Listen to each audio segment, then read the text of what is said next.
put myself in another very important position to fight for another Wimbledon trophy is hugely satisfying, and I'm very proud of performances so far in the tournament, and hopefully the best is yet to come. The young pretenders come and they try again to take his crown, but as he himself recently said, it ain't happening. Alcaraz and myself, this is probably the most anticipated final.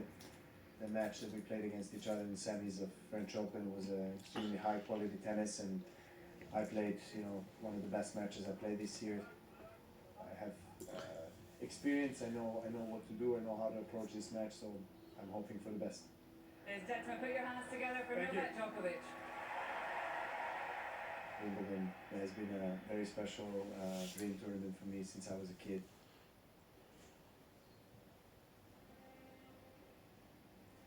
Father was a professional skier and actually football player as well.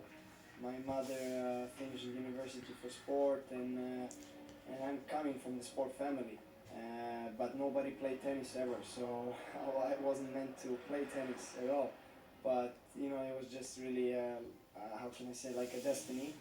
You cannot blame somebody looking for a better life and better and more opportunities.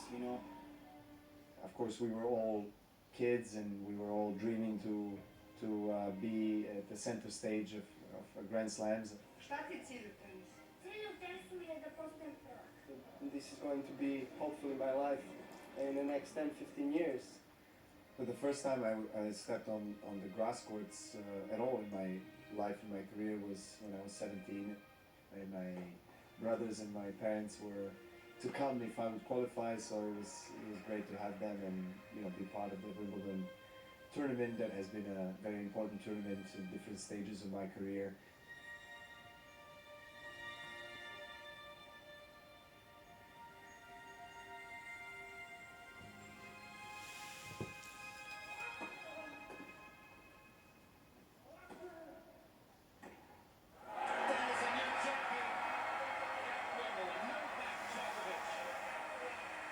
Grand Slams are the highest priority for me.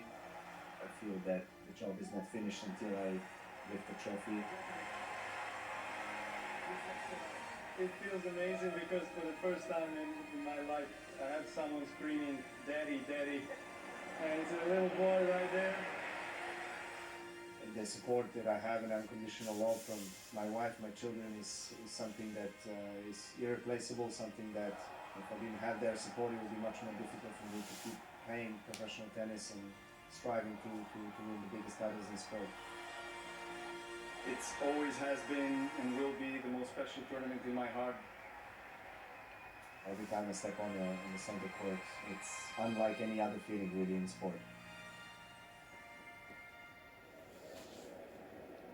There is no doubting his greatness and his motivation and his outstanding ability.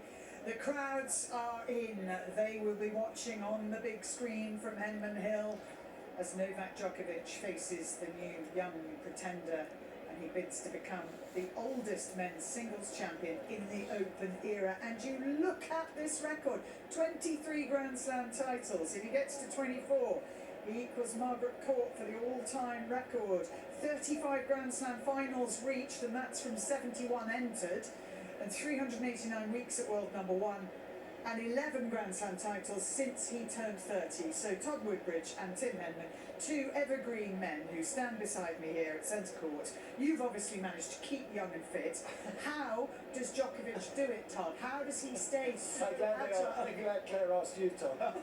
You have your best guess. I'm a little bit older there. Well, look, I've recently taken up yoga, which is what he does, to try to see if I can get that flexibility. He uses all sorts of medicines, if you like, but in terms of being natural, he's got kinesiology, he's got the physios, he goes to every degree possible to get that 1% right. And then, of course, food is a massive one for him also. And it's also about understanding your body, what works best for you, because we're all a little bit different. But as Todd said, for me, it's that the injury prevention around the flexibility, the physical work that he's doing off court to make sure that he's got that balance right, to having the strength and endurance, but not sort of adding extra bulk that's going to put sort of stress on you for those longer matches. So whatever it is, I mean, he is absolutely got his spot on, playing the best tennis of his life.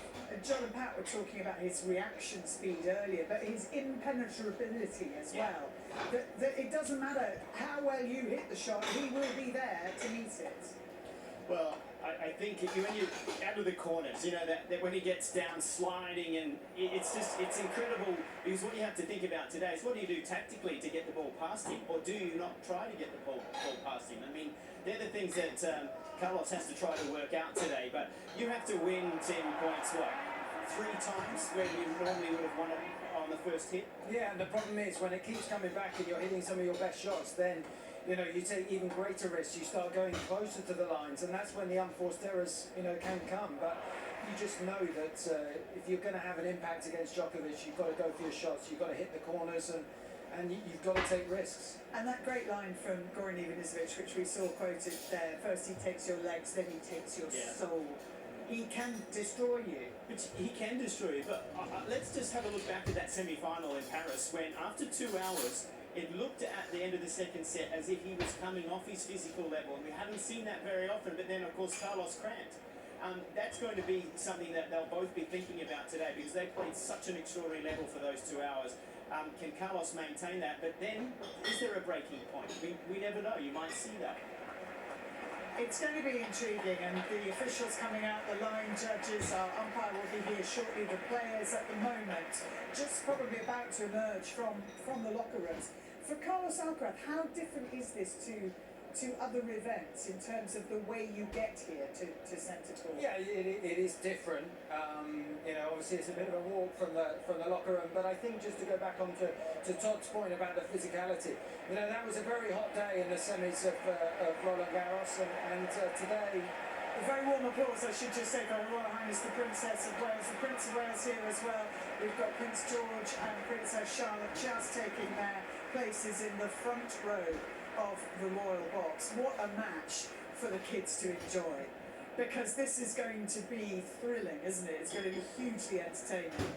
It is, yeah. It's just it's what we've been talking about for quite some time. Certainly when the draw came out and the top 2 players into the final here. We don't. No, I don't think so. Oh, they're just announcing the details of the coin toss, and here we go. First sighting of the players. So Carlos Alcaraz backstage there. We've noticed